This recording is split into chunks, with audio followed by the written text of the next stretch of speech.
My name's Professor Henry Bwisa. I am a professor of entrepreneurship at the Jomo Kenyatta University of Agriculture and Technology. Today, I'm going to talk about the basics of research, the research methods, and probably some methodology. I decided to make this talk because over time we have had students struggling and having challenges in selecting which research method to use and the procedure that they should take to undertake that particular research. I now want to take you to the screen and we talk about their research. As you can see, that is our College for Human Resource and Development. This is at the Jomo Kenyatta University of Agriculture and Technology. I teach in the Department of Entrepreneurship, Technology, Leadership and Management. And those are my particulars. You can reach me.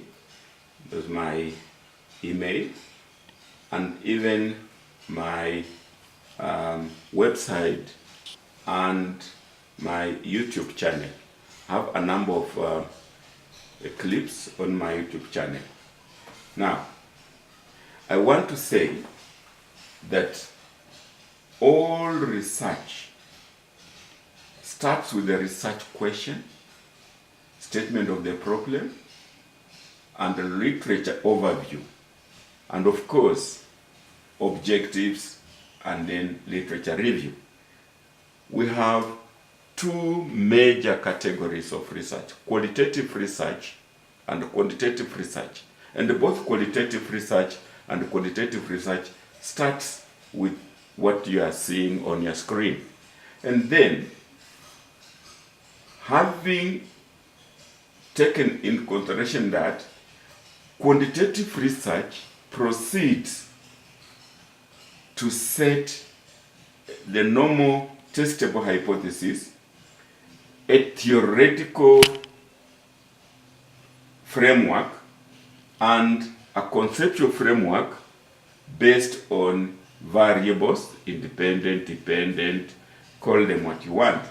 And then after that, then collection of data. Collect data, and after having collected data, we use quantitative research uses statistical techniques to analyze data and deductively test the hypothesis that was set in the beginning. And after that, conclusions and recommendations are made. So that is quantitative research. Qualitative research takes a different route. After the literature overview, objectives, literature review, qualitative research develops a non-testable working hypothesis which stands in as a conceptual framework. This hypothesis has got no variables. In another clip, I'll be talking about the conceptual framework in detail. And after that, then qualitative research also goes out to collect data. And after collecting data, qualitative research employs inductive logic to analyze data, formulate hypotheses, and build theory. Indeed, to develop an initial understanding, and also reaches the conclusions and recommendations. You can see that there are common aspects. Data collection, both researchers, qualitative and quantitative, must be involved in that. Conclusions and recommendations, both qualitative and quantitative, must be involved in that. But the two major boxes in the middle of this flow diagram, in red and in blue, they differentiate the quantitative and qualitative research. Now let us go a step further and present a simplified research process and some key types of research. What are we saying here? That generally speaking, research goes through 4 stages. The first stage is research question, statement of the problem, that's very key. The second stage will be now literature review.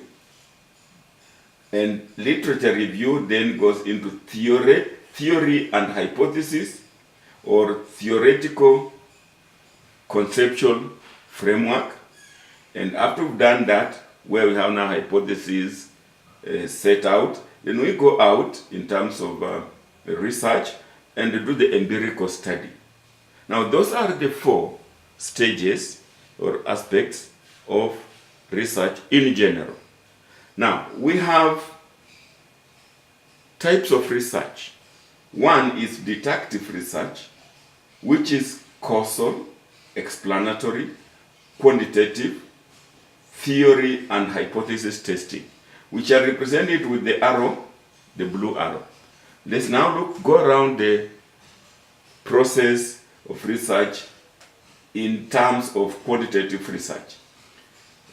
It starts with the research question, it goes to literature review, it goes to theory, hypothesis, empirical study, and of course, because research is cyclical, it will go back and the cycle. You can see that quantitative research goes around the whole 4 stages of research as I explained. Then we have inductive research, which is exploratory, qualitative, theory and hypothesis building, represented by the dotted reddish line. It also starts, as we saw, starts with research question, statement of the problem, and then literature review. But as we said, not the direction now. After literature review, qualitative research doesn't build any hypothesis prior to going into the field. So it goes straight into the field to gather data, empirical data, and now using that data, analyzing that data, it builds a theory, it builds not the flow, and then again cyclical. Note that qualitative research covers all the 4, but not in the same order as quantitative. In qualitative research, we do not set a hypothesis that we shall go and test in the field. We go in the field, gather data, come and build the hypothesis. Then there is also descriptive research, which generally answers the question, what is on the ground, what is happening. We go out to describe an existing situation and look at how it's represented by the red. It also starts with the research question, goes to literature review, goes in the field, and back. Watch the flow of the red arrows. In descriptive research, there may be no need to build a theory, to test a theory, because it's simply describing a phenomenon, describing what is happening. So these are the major differences. Let's go through them again. Let's move through them again. That is quantitative research goes around the cycle. That is qualitative research starts, goes, and first of all goes to the empirical study before it comes to build data, build a hypothesis, and descriptive research finishes. So these are the major differences. Sometimes we are tempted to force our students to show hypotheses when they are actually going to do a qualitative research. Now, What have we learned, therefore? That 1, all researches necessarily require 1, research question, 2, literature review, and 4, that means empirical study. All researches require those. But not all researches necessarily require 3, theory and hypothesis. 2, some researches test theory and hypothesis, that is quantitative researches, but other researches build theory and hypothesis, that is qualitative research. This needs to be understood well. I want to say that I've had a challenge. I've seen some of us supervisors face some challenges when we're supervising our students. I want to say that supervision is dynamic. Let me show it on the horizontal and vertical axis. On the vertical axis is the knowledge of the field. On the horizontal axis is the duration. The supervisor starts supervising a student with already some knowledge. He has already knowledge that he has gained, and you can see that he starts high on the vertical axis in the knowledge of the field, and then over time that knowledge may increase or may not increase. Quite a number of supervisors do not necessarily have to improve on their knowledge. They keep it constant, but as you can see, it is improving marginally. Students, our students that we supervise, start at a much lower position than us in the, as concerned the knowledge of the field. They are less knowledgeable than us, but we as supervisors are supposed to supervise them so that they increase their knowledge, and indeed they can even increase and bypass us. There's no reason why we should not supervise a student who's going to become better than us. So what am I saying?